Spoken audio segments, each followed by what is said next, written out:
We are going to go ahead and get started. Welcome, everybody. We're glad you could join us this evening for Claude Monet and his gardens at Giverny with Martha Chiarchiaro. My name is Beth. I'm the adult programming librarian for the Mid-Continent Public Libraries. So welcome, everybody. We do have a large crowd this evening, so we are going to ask folks remain muted. And if you have questions, if you can type them in the chat, we will save time at the end to go over those questions. I'm also going to go ahead and put the link to the survey for tonight's program in the chat. So at the end of the program, if you can take a few moments to tell us how we did, we always like to hear that. If you've got suggestions for topics that you'd like to see, feel free to write them on that survey. We get some of our best ideas that way. I also want to mention some upcoming programs. So I'm going to share my screen here real quick.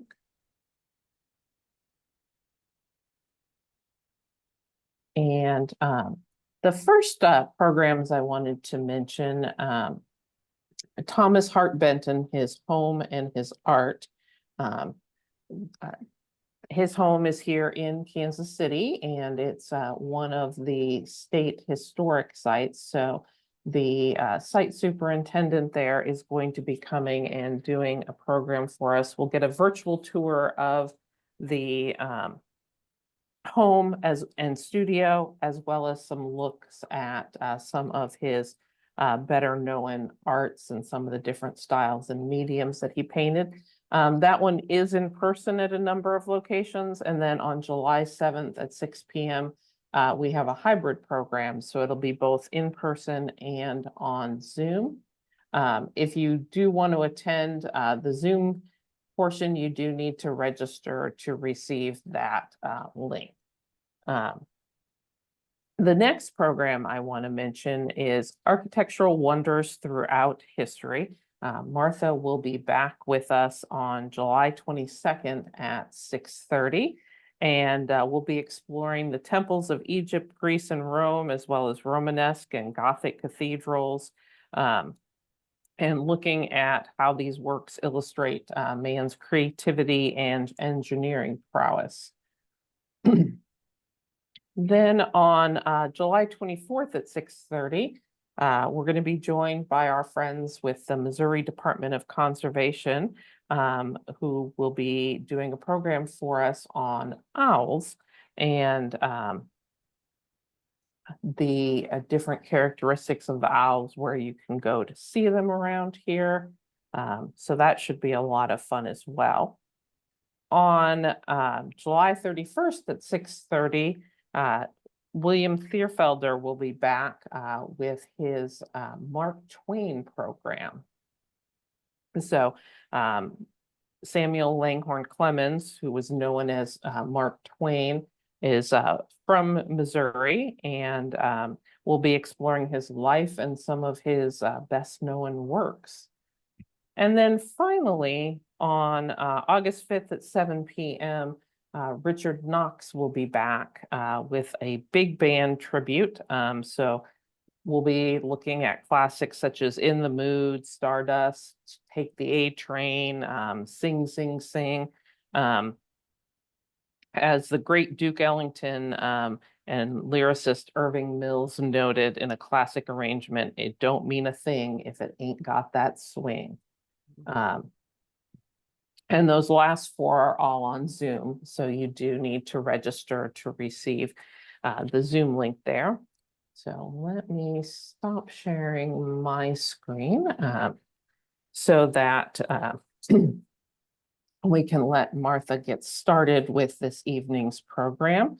Martha, as she mentioned, worked for the Worcester Art Museum, as well as teaching for the Worcester Institute of Senior Education, as well as at libraries, senior centers, and a variety of clubs. Her presentations relates to specific periods, artists, and activities, provide an in-depth look at times of people through their art. So let's give a warm welcome to Martha, and we'll let her get started. Great. Beth, thank you so much. It is my pleasure to be here with you this evening to share with you Claude Monet and his gardens at Giverny. The dates that I'm giving you, 1883 to 1926, are in fact the dates that he had. He was living in Giverny and he began creating his garden. So this is a pleasure to me.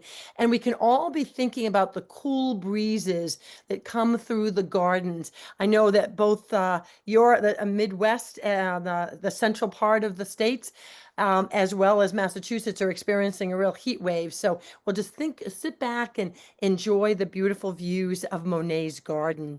As we explore this topic, many of you are probably familiar with Claude Monet.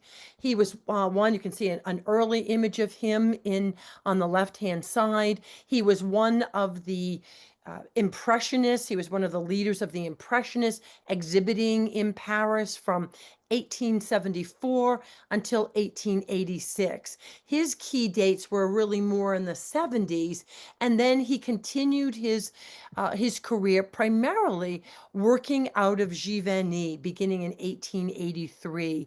So he's certainly someone that we know of in relation to Impressionism, but I'm going to focus more finely on his work at Giverny, and the images and photographs that I'm going to be sharing with you hopefully will give you a broader sense of his experience at Giverny.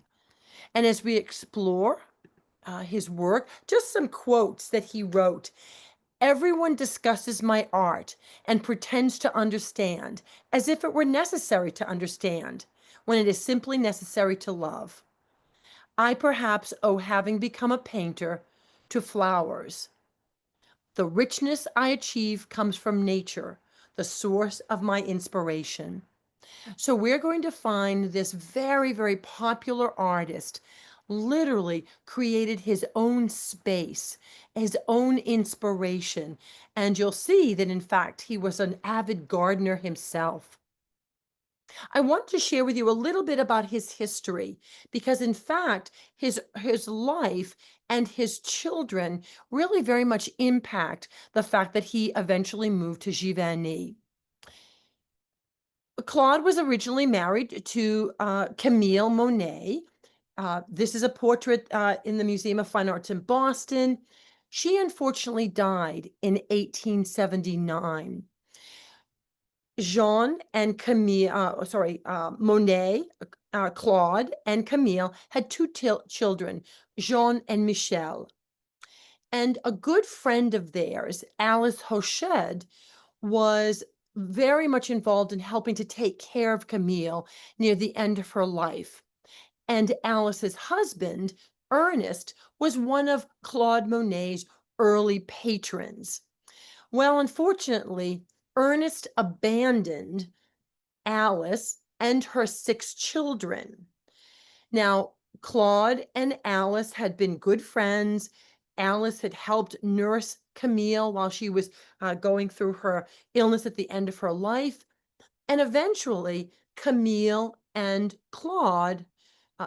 Alice and Claude came together after Camille's death. And in fact, you'll see that they married around 1892. They were together before then, but they married around 1892 when Ernest died. So Claude now has a family of 8. His 2 children, and I'm just showing you kind of a timeline. Here's Claude with his again, Claude and Camille had their 2 children, Jean and Michel. And then Alice and Ernest had 6 children. And eventually Claude and Alice would marry.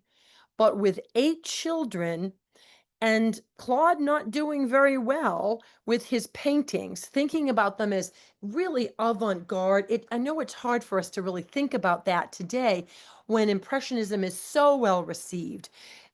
presentations like this are often enjoyed because people enjoy Impressionism, but that wasn't the case, certainly in the 70s and even early 80s. We're going to see that it really was not until the 20th century that Claude Monet achieved financial success.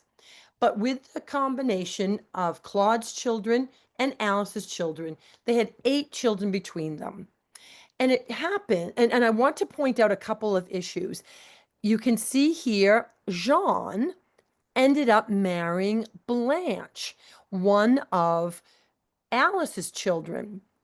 And you can see that you can see that Suzanne also married an artist, but Blanche in particular, it was Jean and Blanche who wrote a book or a diary at the end of the 19th century that kind of gave us a very good picture of Claude Monet's garden.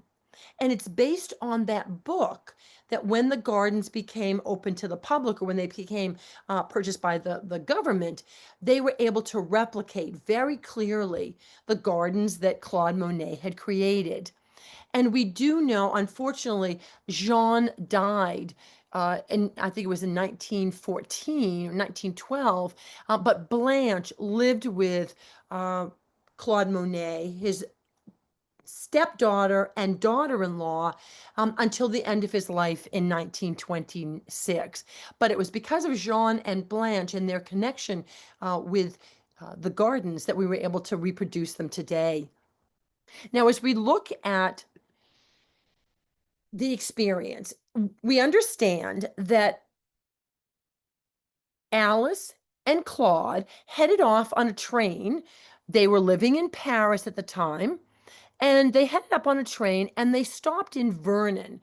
Supposedly there was a wedding party, and the wedding party had gotten off in Vernon, and they got off, and it was probably a Sunday afternoon.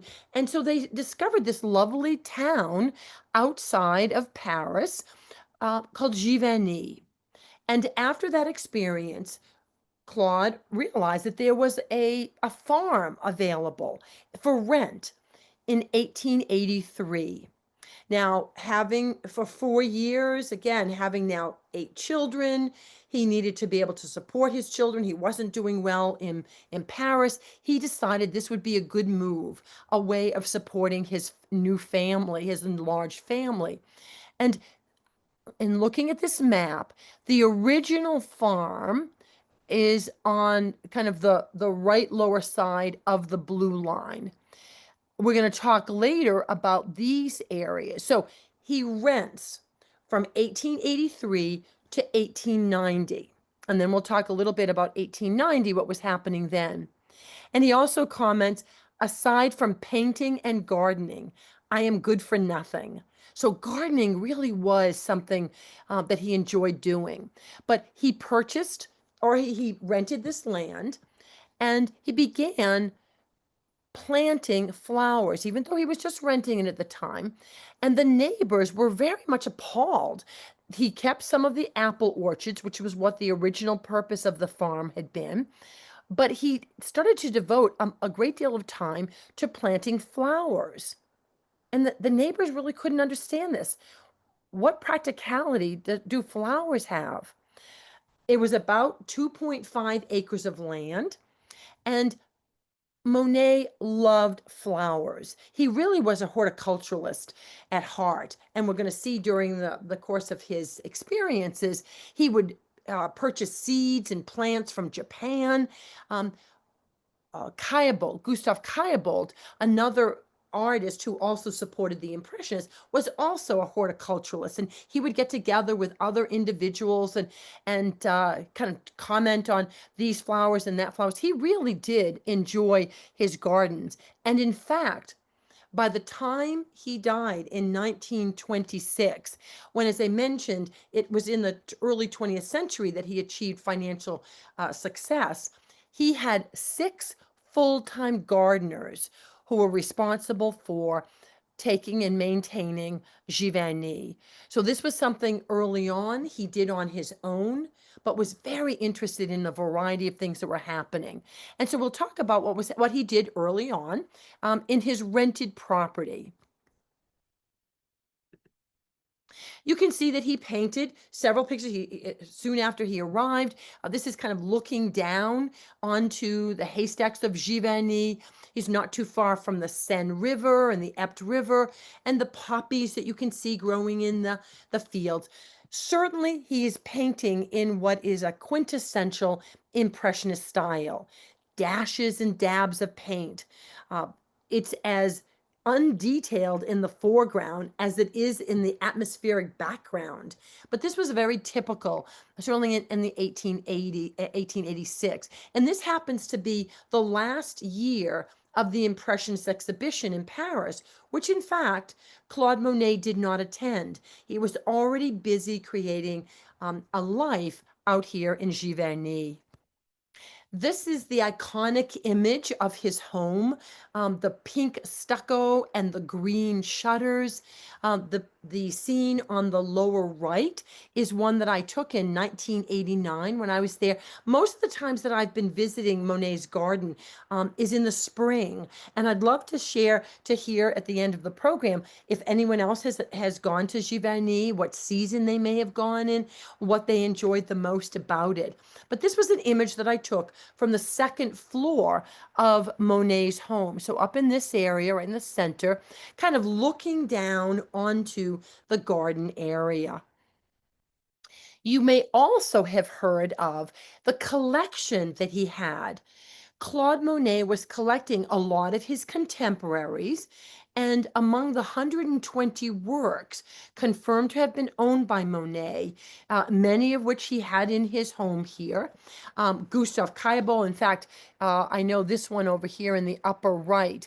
This is a work by Caillebotte. You can see my finger. And Caillebotte, again, was a good friend, also a horticulturalist. You can see some of his own paintings here on the side. But he bought the works of Corot, Degas, Delacroix, Manet, Morisot, the sculpture of Rodin. In fact, Monet and Rodin exhibited together in the early part of the 20th century, so they knew each other well. But was also very popular is Claude Monet owned a number of Japanese prints.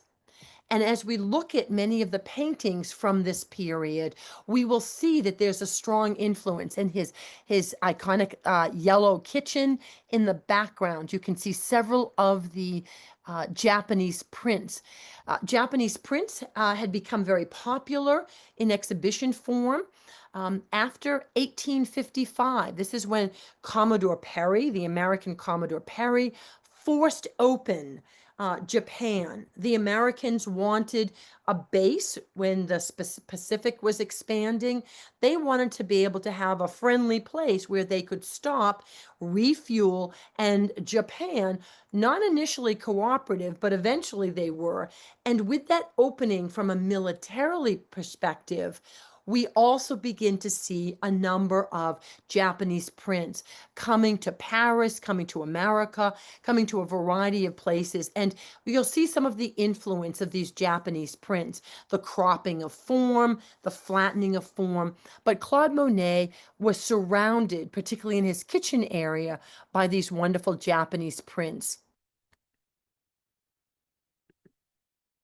And I'm just going to show you now as we begin to explore the various images that Claude Monet created of his garden area. You can see the apple trees here in both of these scenes. You can see one facing the house, one in the fields. He did keep several of the apple orchards. He also developed a family garden, a kitchen garden, so that he could support through food his growing family, again with the 8 children and he and Alice. So they certainly did keep the apple orchard and they started a vegetable garden, but he also focused his attention on flowers, and that's really the majority of time. Up until around 1890, he's working in that first rectangular area. You can also see that he would incorporate in this case, his 2 stepdaughters into the images. And these are not necessarily paintings that he created with the expectation of selling them. What you're seeing is really an intimate look at Monet enjoying his garden enjoying his stepdaughters walking through the garden and really capturing these pieces. He didn't have a lot of sales. We'll talk in a little bit about some of the major exhibitions that he did, but these were pieces that he painted for his own pleasure. Some of the issues that we talked about with Japanese prints, the cropping of the dress and the bouquet here, the fact that it's off kilter. Normally a figure would be in the center. Each of them, in fact, is off center. That's another thing that would have happened in Japanese prints. But these are intimate paintings that he created of his children wandering the paths in Giverny. And you can see in certainly a relatively small time, one in 1888, one much later in 1895, that even in 88, 5 years after he had moved into the place, he'd certainly created a lot of images. This is a great piece. Three of his girls along the Ept River. This is the Ept River that is a part of a tributary from the Seine River, the Seine that feeds into the Atlantic Ocean as well as through Paris. And this is a piece again that it's a boat that Monet would use as he's traveling around the rivers to create many of his scenes in the air of Giverny. Again, this is more of an intimate scene as he's watching his children and they're enjoying the boat also. His children were also very important. And as we look at different images that have different times of day, and that's one of the things that Monet did so beautifully, he'd create the same scene, he'd paint the same image, but at different times of day. And it's my understanding that his girls were very instrumental in moving one canvas to the other. So his children were very much involved in the process. This is a photograph by Angela Chaudelier. You can see, again, taken in the spring, how many wonderful tulips were very much a part of his garden theme. And you'll see many relatively common flowers, but that he's very attuned to the relationship of one color to the other. Also, the leveling, you'll see the lower flowers in the front, then they get higher and higher. These are all things that he worked on himself, that he created for himself. And again, it's that diary that we have from Jean and Blanche, his son and stepdaughter and daughter-in-law, that we know what he would have planted where. And this is an example of one of his paintings, the irises in his garden, painted around 1900. And you can see the different areas of light, the cropping of the form on the side, the flattening of the form, the lack of detail in the foreground as you move through the images. He loved to simply capture the landscape that he'd been creating. And again, these were not necessarily pieces that he intended to sell. They were very personal items.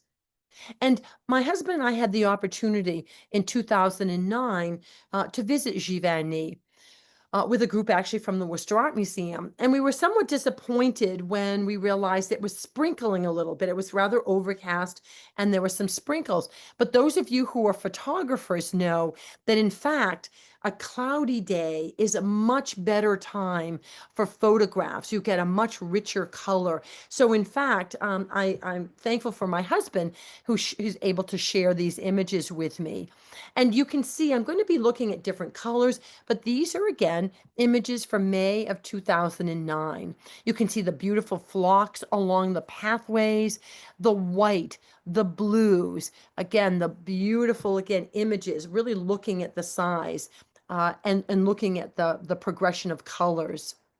These are again more pathways away from the house, and you can see different colors, different sizes that you see, different shrubs that were also created in these various areas. And many of the trees were also planted by Monet. His arbor was certainly very, very popular. I'm showing you a postcard. Again, Monet, certainly by the 20th century, and given his beard, This is very likely from the early 20th century. It's a postcard that you could get from Claude Monet's garden, and it still exists today. The arbor as the flowers again extending over these beautiful areas. So these are again images that became very popular, and so too Monet's garden became very popular. And I'm only going to be able to share with you this information for about an hour. But if you're interested in finding out more about the life of Claude Monet, his garden, and the water lilies that we'll be looking at as we finish this program, I highly recommend the author Ross King. King, and his book Mad Enchantment. I highly recommend Ross King for a variety of books. He wrote a lot about the ceiling, Michelangelo's ceiling, Leonardo da Vinci's Last Supper.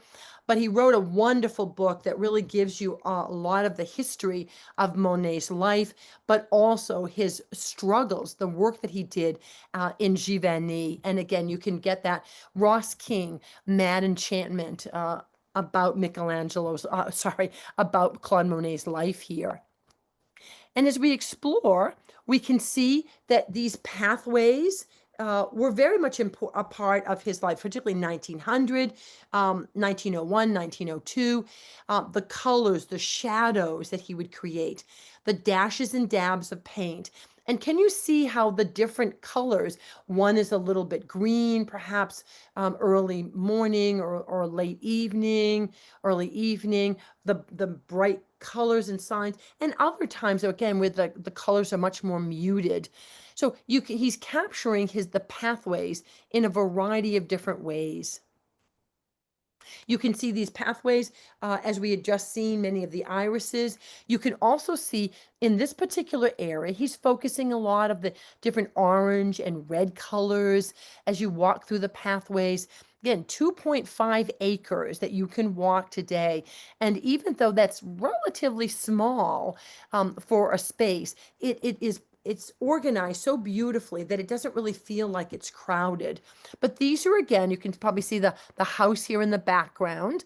But these are the different plantings, the phlox, the different flowers that he would create in these areas.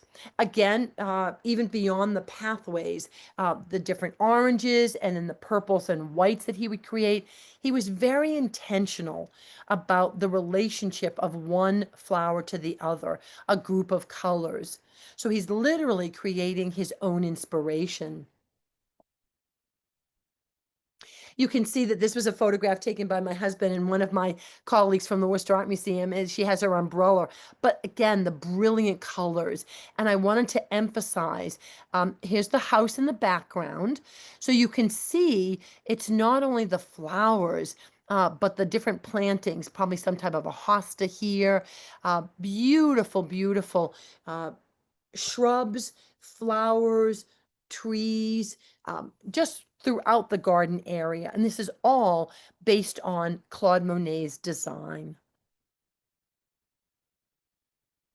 Now, as he's now in Giverny, as I had mentioned, the Epte River was a tributary from the Seine, and the Epte River was very close to his home in Giverny. And here we can see on that little boat, that Norwegian boat that he had, he would go from his backyard and up the Epte River. And we see again this exploration and these poplars that you can see on the right-hand side. In 1891, the person who owned this land where the poplars were was going to sell the land. Well, Claude Monet had just begun exploring his poplar theme. And he said he bought that land, he bought that parcel and had it for about a year while he finished his poplar series. And you can see in Philadelphia, the Metropolitan Museum of Art in a private collection, you can see again how he would look at the same image, one that he was so invested in that he bought the land and then literally sold it. I don't even know if he necessarily made a profit, but was willing to sell it just within the year. But you can see it's the same trees. You can see these trees in the background, but he's looking at them at different times of day. and exploring. And what's interesting is that the poplars don't change. The poplars are exactly the same, but our perception of the poplars is different based on the time of day, the time of year. And so he had a very strong understanding of how to capture the different moods, the different climates of these images, like Rouen Cathedral, that was the same, but our perception of them were different. And so these are part of his early series. This was a location on the Ept River, very close to his property. So he could go beyond really what he was looking at in terms of just the flowers.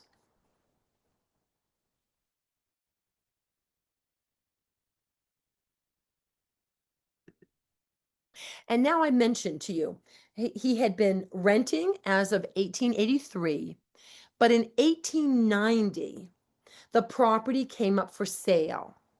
And he was able, only through his dealer, only through Paul Durand Ruel, who was his dealer. And I do a program on Paul Durand Ruel, really giving you a sense that it really was Paul Durand Ruel who really helped so many of the artists. He really supported them at the risk of his own bankruptcy for decades. And certainly Claude Monet was no exception. And in 1890, Paul Durand Ruel, his dealer in Paris, and in fact, it was in 1886 that Durand Ruel opened a gallery in New York City. And it was really the Americans who began to buy many of the Impressionists. And we'll talk about that in a little bit. But that Durand Ruel gave Claude Monet a loan. And that loan allowed him to be able to purchase the land at Giverny. And now he originally had been working on this section, this rectangle, again, putting in flowers, putting in a garden. But this is the area now that he owns all of the land, this is the area that we're going to be exploring now, his lily ponds. And I wanted to mention to you, remember we said the Ept River was a tributary of the Seine. And what Claude Monet went to the government, the town, and he said he wants to divert a part of the Ept River into the back of his property. Now, he was very upset with the townspeople because it took 3 months for him to get approval to make this change. Can you imagine? Can you imagine today? Well, I just want to move this river to create my own little lily ponds. And so he eventually was able to do this. And so this part of his property was developed after 1890. And so we're now going to see what he did and what images he created. So I mentioned to you that Japanese prints were very popular. He owned a number of Japanese prints. He bought a number of plants from Japan. But now he's literally creating his own Japanese garden. And I wanted to, so these are examples of the gardens today. Now, when we look at these wonderful water lilies, these pink water lilies, I wanted to also mention to you part of Monet's horticultural interest was also fulfilled at the Exposition Universelle in Paris in 1889. That's the same year that the Eiffel Tower was built. And these major expositions, the first one was in England in 1851 under Albert King, the consort Albert, and then we had some in fact, in St. Louis in 1904. You might be familiar with that exposition. It was to celebrate the 100th centennial of the Louisiana Purchase. Took a little longer than that. 1893 in Chicago, the World's Fair. These were expositions that introduced the world, and literally, I mean the world. Everybody from across the globe would come to these events. This one happened to be in 1889, And a botanist was able for the first time to create a crossbreed between the white water lilies of the northern climates with the more vivid tropical varieties of the Gulf of Mexico. This was 1889. In 1890, Monet purchased his garden, and I'm sure very much inspired by what he saw at this exposition. He was probably spending more time in the horticultural area than he was in the painting area, which certainly would have been going on. But this was an opportunity for him to really be thinking about creating his lily ponds. And he certainly was very much interested in this new hybrid that was now available. So now we're going to see what he's doing with this incredible space. So again, this was all man-made. He diverts the Ept River. He creates these a series of lily ponds. He plants these willows and trees. You're going to be seeing, again, several images. They're just beautiful, beautiful bridges across there. I'm just going to say azalea. I've lost the name of the flower. Someone probably at the end can be sharing that with me. It just left my mind. But it's beautiful images as he's creating these kind of Japanese environments in his own backyard. And so too, after again 1890, it took him about 5 years to create his lily ponds, the Japanese bridges. And so we can see here now several other images that he's creating in the same theme as he would with the poplars. He's now looking at the Japanese bridge in the bright sun, in the time of dusk, perhaps in the fall. So he's using this sense of series. The bridge is exactly the same, but our perception of that bridge changes. And he is enthralled by this concept of being able to capture literally the atmosphere around that bridge based on the colors that you see. And so his new edition was again an incredible inspiration for him. You can see again these bridges even later in his life between 1918 and 1924. This is again in the Minneapolis Institute of Art. You can see even late in his life. And he often invited people. This was a photograph taken of him in 1922. People would come to visit him. In fact, it's interesting if you read Ross King's book, a number of people. In fact, we'll talk about Georges Clemenceau, who was the prime minister in France during World War I. They were very good friends. And Henri Matisse, kept asking to visit Claude Monet at Giverny. And you hear these kind of stories that Monet kept putting him off. I think he was a little intimidated by Henri Matisse. But again, it's very interesting to get some inside look. But even to the end of his life, he was interested in creating these works of art, and in this case, still looking at the Japanese bridge. But I also wanted to share with you photographs along the water, along the pond. We've already seen many of the flowers along the pathways, but here you see he also was interested in creating flowers, tulips, hosta, daisies, in addition to the beautiful weeping willows and the beautiful flowers along the bridges. He also enjoyed planting flowers along the edges. And in 1897, around the same time he was creating the Japanese bridges, he would also create these paintings of just small images, just capturing the clematis that were growing, the chrysanthemums that were growing. We don't often see these images by Claude Monet. They weren't, again, intended for sale. They were simply his intimacy with his garden, his love of his garden. And these we know were painted around 1897, likely in a private collection. Now, this is a picture. It's what I use for my virtual background. It's in my website, but it's a beautiful painting, a beautiful photograph that my husband took.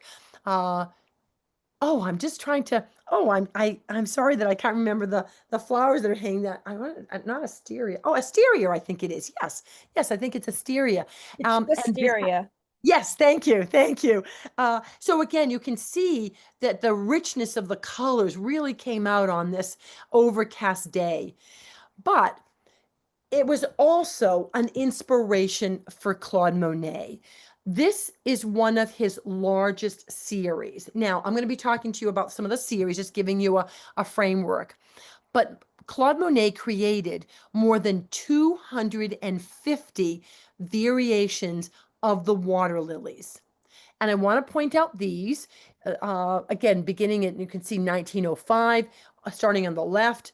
Then on the right, the Museum of Fine Arts in Boston. Those were the first two. Then we see the Art Institute of Chicago. And then we see the Worcester Art Museum. And this was a series that Paul Durand-Ruel wanted to create as an exhibition. I believe there are about 45 of these. Now, note the size. These are about 35 by 30 inches. When we look at the end of the presentation, you're going to see a tremendous change in the size of his water lilies. But these were fairly consistent in size. But they're ones that, again, share with us the changes of light, of color, and if you read Ross King's book, you will see how tormented Claude Monet was by this series. His daughter-in-law, Blanche, would often comment, if Claude didn't eat, you know that he was suffering because he always ate. He loved to eat. He smoked a lot, but she was so sensitive to this particular time period. He would destroy many of these works, but think about what he was trying to do. He was trying to capture an image on water, such an ethereal experience. And so he struggled with these. We love these works. In fact, I bring to your attention in 1908, he painted the one in the lower right. It was purchased by the Worcester Art Museum in 1910. The paint was hardly even dry by the time Paul Durand-Ruel set up an exhibition at the Worcester Art Museum. And the Worcester Art Museum was only 12 years old at the time. It only opened in 1898. But again, the Worcester Art Museum knew that Claude Monet seemed to be very popular, certainly more in America than in Paris, but was very interested in having an exhibition. And the Board of Trustees wanted to buy one of them. Well, they couldn't decide between water lilies or a Waterloo Bridge. And fortunately, they bought both of them. And they still own, this was, they weren't necessarily the first museum to buy a work by Claude Monet. In fact, the Art Institute of Chicago is the first museum to purchase one, but they sold the first one that they purchased. So I think the Worcester Art Museum is the oldest museum in America to have kept the first Claude Monet that they bought. Again, it was painted in 1908. It was bought by the Worcester Art Museum in 1910. So this was his first series of water lilies, but a real struggle for him. But I want you to see how interest in Claude Monet really began to increase by that time, by the early part of the 20th century. And that's one of the reasons why Americans are just so in love with Claude Monet. He's incredibly popular. And he was so early, relatively early in his career. It was after the Americans began to buy the works by Claude Monet, even Renoir and other Impressionists, particularly through the advice of Mary Cassatt, that the Europeans, particularly the French, started to buy his work. Lucine Havemeyer, she was the best friend of Mary Cassatt. We know as an American artist who spent most of her career living in Paris. And Mary Cassatt would advise her on works about not only the Impressionists, but also old masters. But she owned 25 Monets in her mansion in on East 66th Street in New York. She had married H.O. Havemeyer. Lucine had married H.O. Havemeyer, the Sugar King of New York. And we now know that in the early 20th century, what's now Dole Company, pineapples. Again, he did a lot with sugar and plantations. Uh, and if you want to see the largest collection of Claude Monet's, of Impressionism in Vermont, you might have visited the Shelburne Museum. Lucine Havermeyer's daughter was Electra Havemeyer, who in fact founded the Shelburne Museum. If you're interested in decorative arts, in folk art, that is the place to go in Shelburne, New York. So again, lots of different connections with the arts.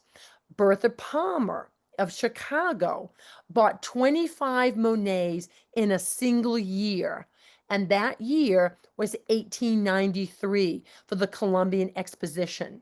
She was in charge of Bertha Palmer, a very wealthy individual, was responsible for this particular section in the Columbian Exposition, the Columbian World's Fair. She was responsible for the art exhibition of the foreign paintings. And so she knew how popular Claude Monet would be and bought 25 of them through Durand Ruel, who now had a gallery in New York City, but his popularity was really growing quite extensively. James Sutton, an art dealer and founder of the American Art Association. He was responsible for Paul Durand Ruel to actually create an exhibition in New York around 1886. He owned 50 Monets. And in 1912, Claude Monet earned 369,000 francs. To put that in perspective, a Parisian laborer would earn about 1,000 francs a year.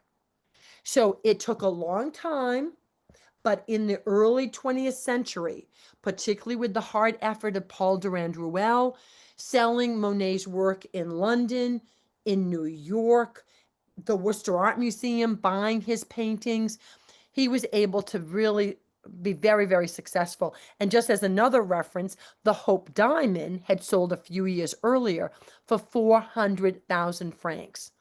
And Claude Monet was making almost as much money in 1 year.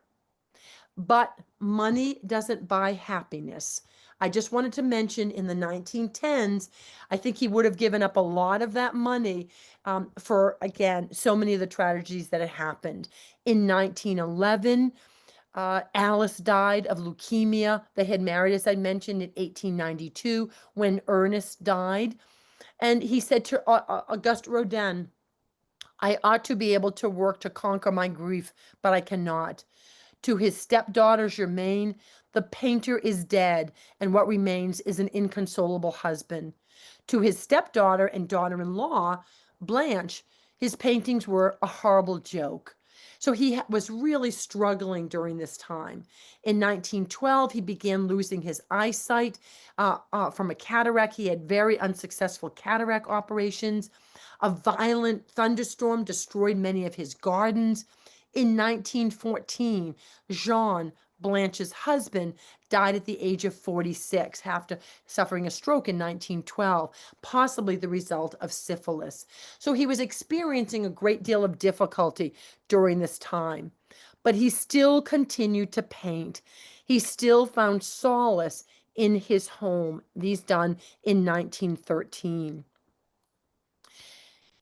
But what happens in 1914? From 1914 to 1919, again 1917, World War I breaks out. And this is a very difficult time for Claude Monet. He feels guilty in his effort to buy paints. The country is at war. He can hear the bombing that's taking place in France. And we know that these were created between 1914 and 1917. They were likely found in his studio. These were not images that he intended to sell, But again, you can see that he's taking the same path, a detail of this path, and note the size. You can, if you visit the Metropolitan Museum of Art, both of these works are over 6 feet high and almost 6 feet wide. He is now working in a larger scale, but he's still doing the same thing, perhaps early morning or early evening, probably midday with the differences in the colors. But even through his despair, after having lost Alice, after having lost his son Jean during the war, he's still trying to have, painting is still his solace. He's creating these other works during the same period, details of a variety of different works that were done between 1914 and 1917.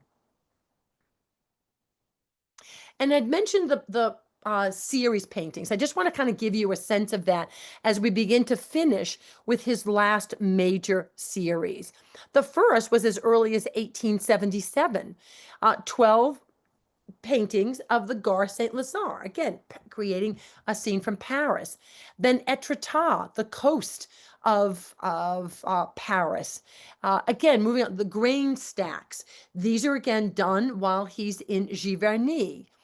The poplars, as I mentioned, there were 24 of them done.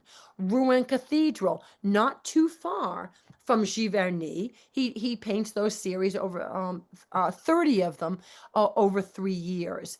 The Normandy Cliffs, Mornings on the Seine, those were, again, he was able to paddle his boat. He heads to London between 1899 and 1904. He paints over 100 London series. But it's his water lily series, beginning in 1895 to his death in 1926, that he creates more than 250 of these water lily paintings. Now, we've already seen the smaller versions, I can say, the ones, again, that were no more than 30 inches, maybe 36 inches, so no more than 3 feet, and about the same size. Many of them were square in shape. But now you're going to be seeing an even larger complement. In 1919, at the end of World War I, Georges Clemenceau, who'd been the prime minister, was a very good friend of Claude Monet's. The country had survived the war, and Claude Monet said he wanted to paint a series of water lily landscapes that he would give to the state. And so beginning in 1919, he created a new studio, a larger studio, and this is him working in his studio. And I'm just trying to give you a sense of the scale of these works. So he had promised the government, the French government under Georges Clemenceau, who was the prime minister, a series of water lilies. He then spent the next really 6 or 7 years trying to perfect this subject matter. And we're going to have the opportunity, in fact, in your own area, you can see, you might say, these are the ones he wasn't happy with. But you can see the size, and he would usually do them in a series of 3. So they were 6.5 feet high, and they were, in this case, 41 feet, almost 42 feet long. And so he'd do them in a series of 3. The Museum of Modern Art happens to have the whole series. This was done around 1920. But he wasn't happy with this, and he spent, again, the next 6 years working on these. This is one that many of you might have seen yourselves. This is, again, you can see it's 6.5 feet high, and it's almost 14 feet wide. This is one section that was done between, again, 1915, when he started working on, to his death in 1926. And this is an exhibition that took place that brought together all 3 of them. The Nelson Atkins Museum has one, the one on the right panel. The Cleveland Museum of Art has the middle of the left panel, and the St. Louis Museum of Art has the center. And it's not often that you get to see them all together, but in this case, you do. Here's one again, the Musée d'Orsay, closer to home, closer to Paris. This is again one done between 1920 and 1926, during those 6 years. But he still wasn't happy with it. Same size, again, as all the others, but he still wasn't happy. He still wasn't prepared to give this series to the government. Again, you can see here in the Musée d'Orsay, it's a very large series. It's a very large piece. Again, 6.5 feet high, 42, almost 42 feet wide. Still not happy with this, but this is part of the Musée d'Orsay. But eventually, and if you read Ross King's book, it's very touching how in the summer of 1926, just months before his death in December of 1926, Monet put down his brush and said, "They are ready. He is satisfied." And in fact, this is the final series. This is the series that, in fact, it wasn't exhibited until after Monet's death. And in fact, there was some money that was going to change hands, and the government had created this collection. And if you've been to the Tuileries Gardens, the Musée de Lingerie, it's like where they used to plant orange trees. So they literally created a 2-room museum, which it has other impressionists. But if many people don't know this, they know the Musée d'Orsay, but they don't know the Musée de Lingerie was built with these works in mind. And these are the paintings. It's a series in 2 different rooms, and you can see how large they are. And although he died before they were brought to Paris, he died in Giverny, the government still, as part of his estate, Michel was involved in arranging, Blanche was involved in making the arrangements. They still accepted, even though he never saw them exhibited like this. Can you imagine, again, these 2 sets of rooms? And I think there were 8 paintings all together. And it was his final tribute that he gave to us and to France, in order to, and again, many of us benefit from these other variations that he did during this time. And again, a total of 250 works of the water lilies. As I mentioned, he died in December of 1926, but certainly he's buried in Giverny, not in the garden, but buried in Giverny. And his statement, "My garden is my most beautiful masterpiece."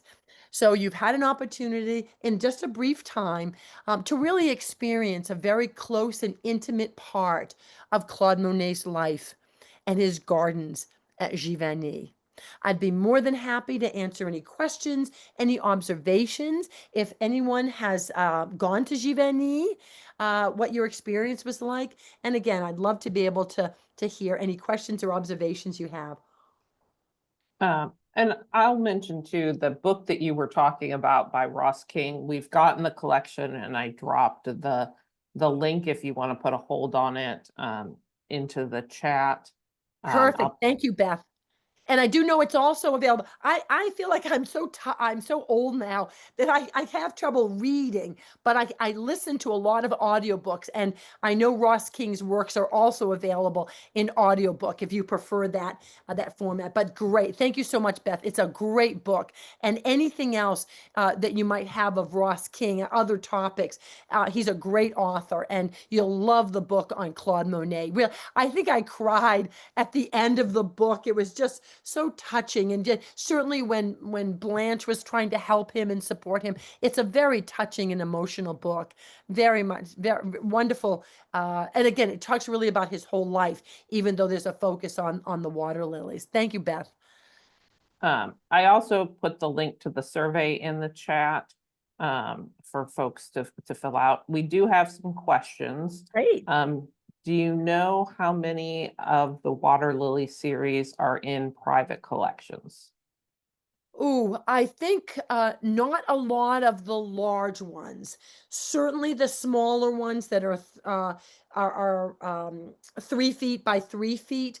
Those may be still in some private collections, but a number of them are in the Museum of Fine Arts in Boston, the Philadelphia Museum of Art, again out west. They were very popular. I think Bertha Palmer was very much involved, and much of her collection went to the Art Institute of Chicago. So many private collections. Lucine Havermeyer, in addition to leaving her daughter up at the Shelburne Museum a number of works, her collection went to the Metropolitan Museum of Art. So I don't know offhand, but I don't think a lot of the very large series. I think those have been snapped up by museums. But some of the smaller canvases of those, probably at least, well, we know about 45 of them were done of the smaller version, and probably many more. The larger ones, there were fewer of those because they were so large and it took him so long to work on them over the 6 years. I'm sure some of the smaller ones are still in private collections. But again, there were more than 250 that he had done of that series. And then, is it true that the paintings change color based on the lighting and time of day? Are you thinking, so what he painted, the colors that he painted changed. Let me see if I can go back to something. Well, actually, even, let's see, some of the earlier ones. So let's just show this example. So when I'm talking about this is the same scene. It's the same path. You can see the irises here, and the irises are also here. This is exactly the same path. And remember, this is done, it's in the Metropolitan. I don't know where the one on the left is, but it's huge. It's about 6.5 feet high.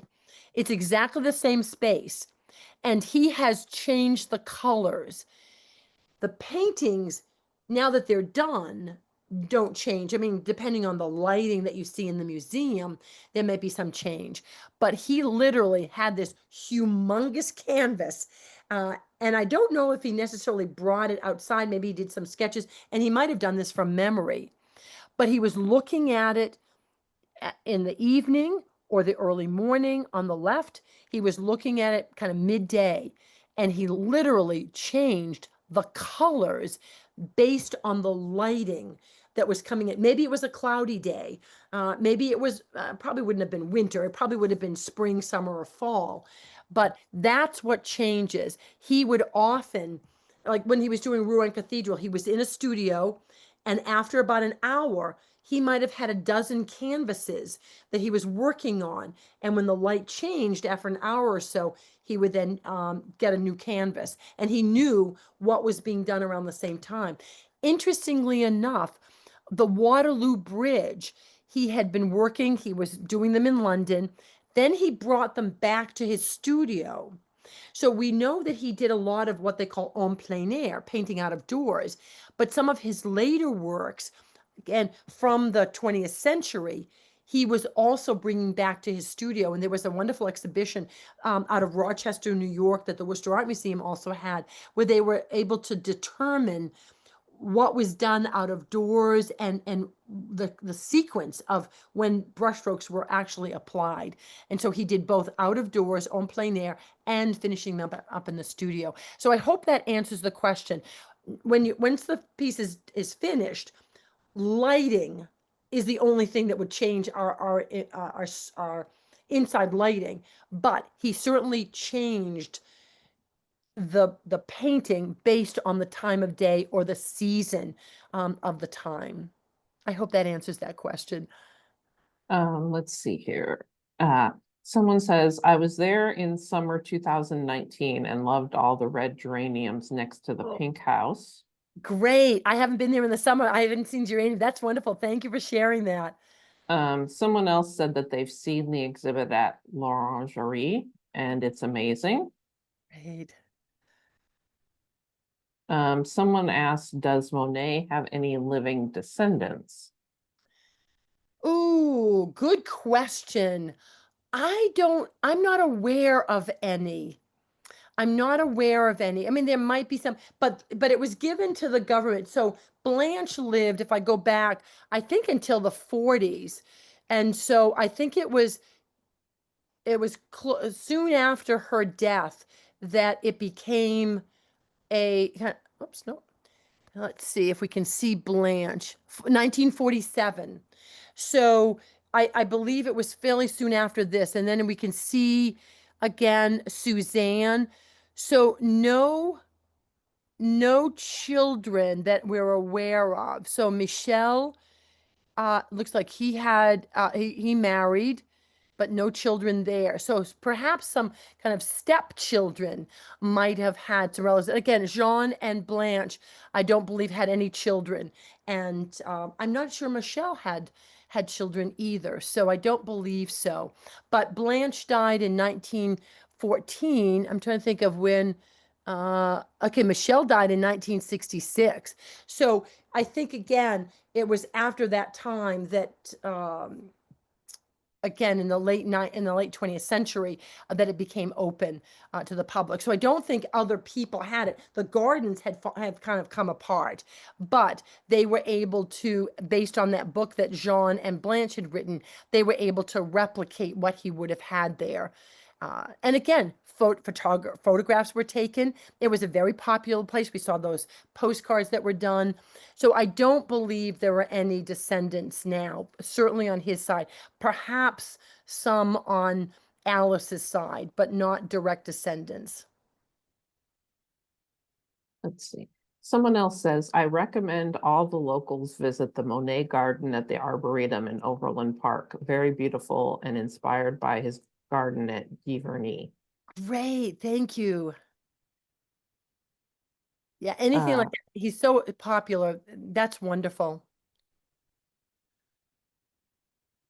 and then in the list of his works, it did not include all the paintings done around his gardens, not water lilies and the ones of his family members. Why? Sorry, what was that question? In Not, the list of his works, it did not oh, include all the paintings done around his gardens. the series, when I gave you the series of paintings. Sorry. And the ones of his family members. That's a good point because he didn't really think of those as kind of experiments. When I show you, let's see if I can go here. So when I show you the list here, these were ones that he very intentionally said, this is a grain stack, or the Poplars, or Rouen Cathedral, or Morning on the Seine. He very intentionally worked on those as a series, as a sequence, different times, different times of day. The flowers, he really didn't think of as part of his kind of professional works, because these were ones when I had mentioned to you that Paul Durand Ruel was looking for those smaller water lilies. Durand Ruel said, okay, I've got an exhibition. I'm going to show your works. I think it was about 45 of them. You've got to get this done. Monet, he was suffering to get these done, and he was struggling to get them done. And he was afraid he wasn't going to be able to meet that requirement. These were all works that he kind of created for sale for Durand Ruel. Durand Ruel started to be able to exhibit the series. This was kind of interesting to people. People were looking at color theory. People were looking at, I mean, this was revolutionary in his work to have the same image done in different ways. But the scenes of his daughters or the flowers, those are very intimate. Those were very different. I don't believe, and you saw that there weren't some of them, we don't know where they are. Those might be very much in private collections. They may have gone down through the family. They were not really intended for sale. Many works were found in his studio in 1926 that had never been intended for sale. And so they're not included in the intentional series that he sat down and, during a particular time, he created these works. and Paul Durand-Ruel, his dealer, okay, this is a series that will sell. Okay, 1891, he finishes grain stacks. Oh, then he does poplars. He kind of is enamored by that, buys that piece of property for just 1 year and finishes 24 paintings just of poplars. And again, Durand-Ruel wants to do an exhibition of this. But his scenes of his daughters and on the boat and the flowers, those were really much more intimate. You would not necessarily see those in most exhibitions. So very, very different approach. I hope that answers that question.